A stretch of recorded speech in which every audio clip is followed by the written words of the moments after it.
Welcome to my channel कथावदती।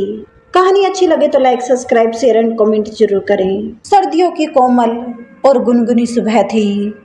दोपहर होने को आई थी पर अभी भी शरीर में कपकपी दौड़ रही थी। जिस प्रकार नई नवेली दुल्हन का घूंघट से चेहरा देखने को सब ललायित रहते हैं, उसी प्रकार सूरज के दर्शन के लिए सभी व्याकुल थे। मैं अखबार की ताज़ा खबर का आनंद ले रहा था कि मेरी पत्नी चाय का कप लेकर आई और बोली, क्या आप भी सुबह सुबह अखबार लेकर बालकनी में बैठ जाते हैं? और मेरे उत्तर के बिना ही चलती बनी। सुबह सुबह उन्हें काम जो होते हैं, और यदि वह प्रतीक्षा करती भी तो मैं शायद उन्हें सही सही उत्तर नहीं दे पाता। उन्हें कैसे बताता कि वह यहाँ किसे देखने के लिए बैठता हूँ, पर आज जैसे उनके दर्शन नहीं होंगे ऐसा ही लगता है। एक लड़की जिसकी सूरत मैंने आज तक नहीं देखी है, वह लड़की बुरखे में रोजाना 9 बजे के आसपास आती है। ऊपर से लेकर नीचे तक पूरी तरह काले कपड़ों में लिपटी हुई, उसकी कजरारी बड़ी बड़ी सागर के मोती सी आंखें, जिनकी गहराइयों में कोई डूबे तो उसका उबरना मुश्किल हो जाए, मुझे घूरती चली जाती थी। उसकी आंखों की नटखटता से उसके स्वभाव वह सुंदरता का अनुभव होता था जो मन को कुछ गुदगुदा जाता था। पहले तो मैंने उसे अपनी आंखों का भ्रम ही समझा, पर जब रोज रोज का सिलसिला हो गया तो हम भी यह मानने पर मजबूर हो गए कि वह नकाब वाली आंखें मुझे ही घूरती हैं। लगभग 1 सप्ताह होने को आया था। आज मैंने सोचा था कि उसके आते ही उससे बात करने की कोशिश करूंगा कि आप रोज रोज क्यों आती हैं, पर लगता है ऐसा नहीं हो पाएगा क्योंकि आज तो वह आई ही नहीं। मैं उदास मन से घर के भीतर गया तथा कोचिंग के लिए तैयार होने लगा। आज मेरा पूरा दिन उदासी में गुजरा था और अपनी उदासी के कारण पूरा दिन खराब गया था। क्या यह बेचैनी इसलिए थी कि मुझे आज उस नकाब वाली लड़की का चेहरा नहीं दिखा था? क्या इन दिनों मैं उस सुंदर आंखों के साथ ही अपनी दिनचर्या शुरू करने का आदी हो गया था? यदि हाँ तो मुझे इस चीज को, इस भावना को अभी इस वक्त रोक देना था। यही मेरे लिए अच्छा था। इसी संकल्प के साथ मैं अगली सुबह बालकनी में बैठे उनका इंतजार करने की बजाय अखबार लेकर सीधा नीचे ही चला गया ताकि उसके आते ही उससे बात की जा सके। जैसा कि मैंने सोचा था, नियत समय पर ही वह लड़की आई। उसकी नजरें ऊपर उठी हुई थीं जो मुझे ही खोज रही थीं, लेकिन मैं उसके सामने आ गया। अचानक मुझे सामने पाकर वह डर गई और उसने नजरें झुका ली। मैंने कहा, हेलो, गुड मॉर्निंग। अगर आप बुरा ना माने तो क्या मैं पूछ सकता हूँ कि आप रोज यहाँ क्यों आती हैं? क्या आप मुझे जानती हैं और मैं आपको? बिल्कुल सर, आप मुझे अच्छी तरह जानते हैं। उसकी महीन सुरीली आवाज और सर कहने के तरीके ने मुझे अंदर तक डरा दिया। क्या यह वही है? लेकिन मेरी आंखों को विश्वास ही नहीं हुआ था, इसलिए मैंने कहा, सॉरी, मैंने नहीं पहचाना। उसने धीरे धीरे नकाब हटाते हुए शरारत भरे ढंग से कहा, तो मैंने सही सोचा था, आपने मुझे नहीं पहचाना। सर, मैं आयशा। आप भूल गए ना मुझे? आयशा को देखकर मुझे खुशी और हैरानी दोनों हुई।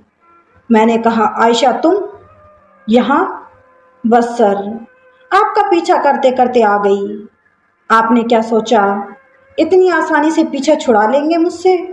उसकी शरारत भरी बातें सुनकर मुझे हैरानी हुई।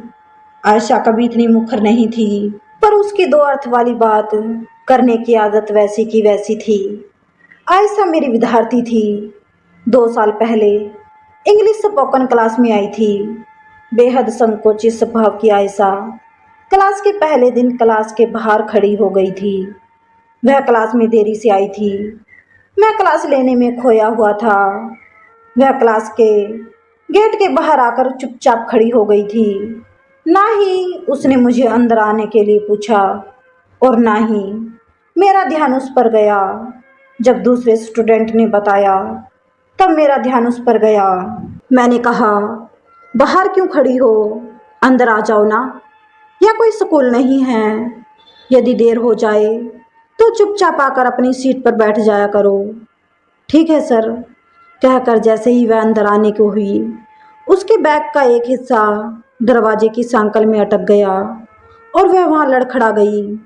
मैंने आगे बढ़कर उसे सहारा न दिया होता तो वह गिर जाती। हमारी नज़रों से नज़रें मिली। उसकी आंखें आकर्षक थीं, जो किसी को भी अपनी में उलझा सकती थी। उस पर बला की खूबसूरत। मैं कहाँ तक अपने आप को बचाता। उसने संभलते हुए कहा, sorry sir, thank you sir, I mean sorry. शायद अचानक हुई इस टक्कर की वजह से वह घबरा सी गई थी। उसे समझ नहीं आ रहा था वह क्या करे, क्योंकि सब पूरी क्लास के सामने हो रहा था। कुछ विद्यार्थी तो नीचे गर्दन करके मुस्कुरा रहे थे और कुछ दबी आवाज में कह रहे थे, क्या सीन है यार। मैंने स्थिति को सामान्य करने के लहजे से थोड़ा जोर से बोला, चलो चलो ठीक है, होता है कभी कभी, तुम चलो अपनी सीट पर जाकर बैठो। मैंने ये कह तो दिया था, लेकिन सच यह है बहुत देर तक मैं खुद सहज नहीं हो पा रहा था। वह अपनी जगह पर जाकर बैठ गई। क्योंकि वह देर से आई थी तो सबसे पीछे वाली जगह उसे मिली थी। अगले दिन वह सबसे आगे बिल्कुल मेरे सामने वाली सीट पर बैठी थी और स्टूडेंट की तुलना में उसकी नज़रें मुझे भिन्न लगती थी। मैं जब कभी उसकी तरफ देखता वह मुझे ही देखती हुई दिखती थी। क्लास के 1 महीने बाद वह क्लास के अंत तक रुकी रही। सभी क्लास धीरे धीरे खाली हो रही थी। मुझे इसका अंदाज़ा हो गया था कि वह शायद बात करना चाहती है, इसलिए मैं फ़ोन में अपने आप को बिजी दिखा रहा था। मैं भी उससे बात करना चाहता था। क्लास खाली होते ही मैंने भी बाहर जाने का प्रतिक्रम किया। इतने में ही वह बोली, एक्सक्यूज मी सर। यस बोलो, मैंने कहा। मैं आपको थैंक यू कहना चाहती हूँ सर। उस दिन अगर आप मुझे संभालते नहीं तो मैं गिर जाती। इट्स ओके, मैं आपको गिरने कैसे देता, मैंने शरारत भरे ढंग से कहा। सर मेरा नाम तो जानते हैं आप? हाँ बिल्कुल जानता हूँ मैं तुम्हारा नाम, मैंने कहा। सर मुझे आपका मोबाइल नंबर चाहिए, यदि इंग्लिश में कुछ पूछना हो तो, अगर आप सही समझे तो। वैसे मैं अपना मोबाइल नंबर स्टूडेंट्स को कम ही देता हूँ, लेकिन आपको मना करने का मन नहीं हो रहा, देता हूँ नंबर, मैंने हंसते हुए कहा। Thank you sir. फिर गुड मॉर्निंग गुड नाइट के मैसेज शुरू हुई। हमारी बातें कब घंटे भर की बातें बन गई हमें पता ही नहीं चला। मैं उसे फ़ोन कम ही करता था, वह मुझे ज़्यादा फ़ोन करती थी। जिस दिन उसका फ़ोन नहीं आता था दिन अधूरा अधूरा सा लगता था। फिर भी मैं उसे फ़ोन करने से बचता रहता था। बातें हमारी फॉर्मल ही होती थी, पर होती ज़रूर थी। उसकी बातों से, उसकी आंखों से पता लगता था कि वह मुझे पसंद करती है। मैं भी उसे पसंद करता था, पर यह जाहिर करने से बचता था, क्योंकि मैं शुरुआत से ही अत्यधिक व्यवहारिक इंसान था। एक तो उसका धर्म, दूसरा मेरी और उसकी उम्र में फासला मुझे आगे बढ़ने से रोकता था। इंग्लिश स्पीकिंग क्लास का लास्ट दिन था। उस दिन सभी स्टूडेंट्स ने पार्टी करने की सोची थी। वह काले रंग की सिल्क की साड़ी में आई थी। उसके बाल खुले हुए थे, ज़्यादा मेकअप नहीं किया गया था और वह बहुत सुंदर लग रही थी। किशोरावस्था को पार करके युवावस्था की तरफ यह उसका पहला कदम था। मैंने अपने आप को देखा। मेरे हिसाब से युवावस्था खत्म हो चुकी थी। शादी के लिए मेरे घर वाले चिंतित थे। युवावस्था में जो चुलबुलापन होता है वह सब मुझे बचपना लगने लगा था। कहीं से भी उसकी और मेरी जोड़ी फिट नहीं बैठती थी। उसी दिन मैंने मेरा निर्णय ले लिया था। मैं यह सोच ही रहा था कि मैंने देखा कि वह घबराती और शर्माती हुई मेरे पास ही आ रही है। मैं थोड़ा संभल गया। हेलो सर, हेलो, मैं तुम्हें ही देख रहा था। आज तुम बहुत सुंदर लग रही हो। प्रतिक्रिया स्वरूप उसके होठों पर मुस्कुराहट छा गई, जिसे वह छुपाने की नाकामयाब कोशिश कर रही थी। उसके गोरे गाल लाल हो गए थे और नजरें शर्मा कर नीचे की ओर झुक गई थी। उसने बड़ी नजाकत से कहा था, थैंक यू सर, आपको पसंद आया? एक्चुअली मैंने पहली बार साड़ी पहनी है। डर रही थी कि पता नहीं कैसी लग रही हूँ। शायद वह अपनी ओर बढ़ाई सुनना चाह रही थी। मैंने अपनी बात फिर से दोहराई, तुम बेहद सुंदर लग रही हो। यह साड़ी सूट कर रही है तुम पे। सर, आज क्लास का आखिरी दिन है। पता नहीं आज के बाद मिलना होगा या नहीं। वह तो है ही। आगे का क्या प्लान है स्टडीज को लेकर तुम्हारा? मैंने कहा। मेरी बात सुनकर वह कुछ अनमनी सी हो गई। शायद वह इस बात की आशा नहीं कर रही थी, या फिर बात का रुख बदलता देख वह नाखुश थी। हम कुछ और बातें करते, इससे पहले ही मुझे स्टूडेंट्स ने घेर लिया और लास्ट तक पीछा नहीं छोड़ा। घर आया तो घर वालों ने अलग ही आलाप छेड़ रखा था। मेरी शादी के लिए मुझे लड़कियों की तस्वीर दिखाई जाने लगी, लेकिन मुझे तो हर तस्वीर में सिल्क की साड़ी में लिपटी हुई खुले बालों वाली सूरत ही दिखाई दे रही थी। उस दिन बड़ी मुश्किल से अपना पीछा छुड़ा पाया मैं अपने घर वालों से। अगले 2 दिन पता नहीं कितनी ही बार मैंने फ़ोन उठाकर देखा था, उसका कोई मैसेज नहीं था। शायद वह इंतज़ार कर रही थी कि मैं उसे मैसेज करूं, पर मैं तो अपनी ही उधेड़पुन में लगा था। तीसरे दिन सवेरे उठते ही जब मैंने मोबाइल पर नज़र डाली तो मैसेज बॉक्स में उसके 2 मैसेज थे। उन्हें देखते ही मेरा मन खिल उठा। पहला मैसेज गुड मॉर्निंग सर, तथा दूसरा मैसेज उसने लिखा था, सर, स्टडीज़ को लेकर मेरे मन में कुछ डाउट्स रह गए हैं। क्या हम कहीं बाहर मिल सकते हैं? आपसे मिलकर उन डाउट्स को क्लियर करना चाहती हूँ। मैं उसके डाउट्स भली प्रकार से जानता था। मैंने उसे मैसेज करके कॉफ़ी शॉप का एड्रेस देकर आने का समय सेंड कर दिया। मैं जानता था कि हमारा आगे कुछ नहीं होने वाला, फिर भी मैं उससे मिलने का मोह छोड़ नहीं पा रहा था। मैं नियत समय पर कॉफ़ी शॉप पर पहुंच गया था। कॉफ़ी शॉप में चारों तरफ कपल बैठे हुए थे। मैंने भी अपने बारे में कई बार सोचा था कि मैं भी कभी ऐसी ही कॉफ़ी शॉप में अपने पार्टनर के साथ बैठूंगा, लेकिन वह आयशा नाम की कोई लड़की होगी, यह मैंने नहीं सोचा था। शायद मैं अभी भी कन्फ्यूज था। मैं यही सब बातें सोच रहा था कि सामने से मुझे आयशा आती हुई दिखी।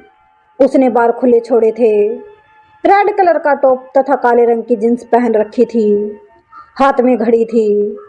उस समय मैं अपने आप को खुशकिस्मत मान रहा था कि इतनी सुंदर लड़की मुझसे मिलने में रुचि ले रही है। कुछ ही देर में वह मेरे सामने थी। मैं शिष्टतापूर्वक खड़े होकर उसका स्वागत किया तथा उसके बैठने के लिए उसकी कुर्सी पीछे की ओर खिसका दी। वह थैंक यू बोलकर उस कुर्सी पर बैठ गई। हम दोनों ने ही अपने लिए कॉफ़ी मंगवाई। स्टडीज को लेकर तुम्हारे कुछ डाउट थे, तुमने कहा था। क्या हुआ? मुझे कोई बात नहीं सूझी तो मैंने यहीं से अपनी बात की शुरुआत की। हाँ, मैं अपने फ्यूचर के बारे में सोच रही थी तो सोचा आपसे बात कर लूँ। वह कुछ अटकती हुई बोली, जरूर, बताओ क्या बात है। हाँ सर, वही तो करने आई हूँ। क्लास के बाद आपने तो एक बार भी फ़ोन नहीं किया। कुछ नाराज़गी है क्या? अचानक इस प्रश्न की आशा मुझे नहीं थी और मैं उसे इसका कुछ वाजिब कारण भी नहीं दे सकता था। तो मैंने बचने का प्रयास किया और कहा, फ़ोन तो तुमने भी नहीं किया, कुछ ज़्यादा व्यस्त हो गई थी क्या? हाँ, कह सकते हो सर, मेरे पापा का ट्रांसफ़र दिल्ली हो गया है। हम 1 वीक में ही वहाँ शिफ्ट होने वाले हैं। सोचा एक बार आपसे मिल लूँ, फिर पता नहीं कब आना होगा या नहीं। आपसे फ़ोन पर तो बातें होती रहेंगी ना? हाँ, क्यों नहीं। कोई काम हो तो जब तुम चाहो मुझे फ़ोन कर सकती हो। मैंने कहा, अगर काम ना हो तो भी क्या आपको फ़ोन कर सकती हूँ? मुझे आपकी बहुत याद आएगी। क्या आपको भी? यह कहकर वह चुप सी हो गई। उसने नज़रें झुका ली। मैं कुछ कहता उससे पहले ही वेटर कॉफ़ी लेकर आ गया और मुझे कुछ संभलने का मौका मिल गया। बात ऐसे मोड़ पर आ गई थी कि चुप रहने से काम नहीं चलने वाला था। वह लड़की होकर यहाँ तक बात खींच लाई थी। मैं अभी भी वहीं का वहीं खड़ा था। मैंने कॉफ़ी का एक कप उठाया और उसकी तरफ बढ़ाया। उसने जैसे ही कॉफ़ी का कप लिया, मैंने उसके नाजुक हाथ को पकड़ लिया और कहा, तुम मुझे अच्छी लगती हो आयशा, मैं तुम्हें पसंद करता हूँ। क्या तुम भी मुझे? उसने गर्दन हिलाकर हाँ कहा था और शर्मा कर नजरें झुका ली थी। इसके आगे और कुछ कहने की जरूरत नहीं है। मैं सब जानता हूँ और बहुत पहले से जानता हूँ, लेकिन तुम्हारे लिए, तुम्हारे करियर की अभी शुरुआत है। तुमने एक बार मुझसे कहा था कि तुम आईपीएस ऑफिसर बनना चाहती हो, तो कम से कम 2 साल अपनी पढ़ाई को तुम्हें देना चाहिए। तुम मुझसे बहुत छोटी हो। अगर मैं चाहूँ भी तो हमारी उम्र का फासला मैं नहीं मिटा सकता। इस बीच कभी भी मेरी जरूरत पड़े तो तुम बेझिझक मुझे फ़ोन कर सकती हो। तुमने मुझसे पूछा मुझे तुम्हारी याद आएगी या नहीं, तो इसका जवाब है हाँ, मुझे तुम्हारी बहुत याद आएगी आयशा। मुझे मेरे घर वाले बंधन में बांधना चाहते हैं और मुझे नहीं लगता तुम अभी किसी भी बंधन में बंधना चाहोगी। यह कहकर मैंने अपनी बात खत्म की और पानी से भरा गिलास पी गया। मैंने उसे देखा तो उसका पूरा चेहरा लाल हो गया था और उसकी आंखों में आंसू थे। मैंने उसके हाथ पर अपने हाथ रख दिया और कहा, अगर मेरी कोई बात तुम्हें गलत लगी हो तो मुझे माफ़ कर देना आयशा। इट्स ओके सर, मैं समझ गई। आपने आप को संभालते हुए आयशा ने कहा, आई मिस यू।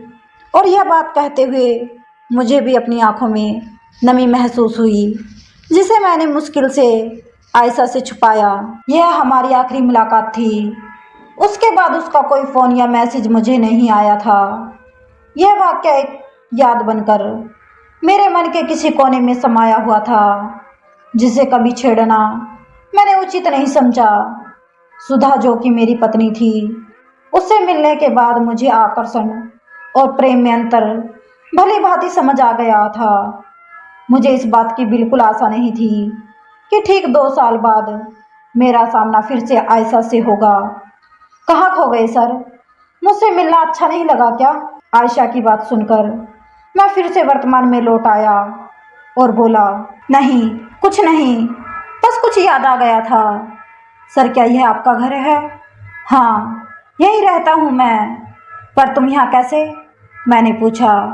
सर, आपने कहा था ना पढ़ाई में ध्यान दो, तो यहीं पास में कॉलेज है, उसी में एडमिशन लिया है। आओ अंदर बैठकर बातें करते हैं। मैंने घर की ओर इशारा करते हुए बोला। मैं आयशा को सुधा से मिलाना चाहता था, उसे बताना चाहता था कि मेरी शादी हो चुकी है, पर वहीं मेरे मन का एक कोना यह भी चाहता था कि आयशा अंदर आने से मना कर दे।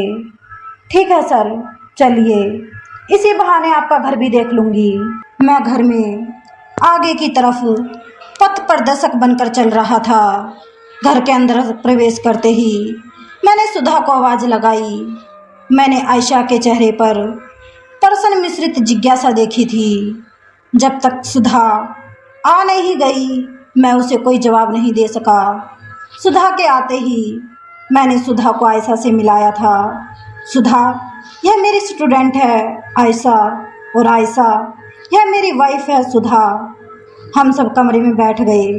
मैंने आयशा के चेहरे को ध्यान से देखा था। सुधा से मिलकर ही उसके चेहरे का रंग उड़ गया था। जिस चेहरे पर अब तक चंचलता थी, अब उसकी जगह गंभीरता ने ले ली थी।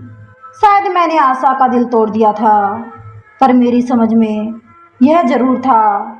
सामान्य बातचीत में पता चला आयशा के पापा ने 2 साल दिल्ली में जॉब करने के बाद वापस से अपना तबादला यही करवा लिया था, और आयशा के अनुसार यह सिर्फ एक इत्तेफाक था कि उसका कॉलेज मेरे घर के इतना पास था।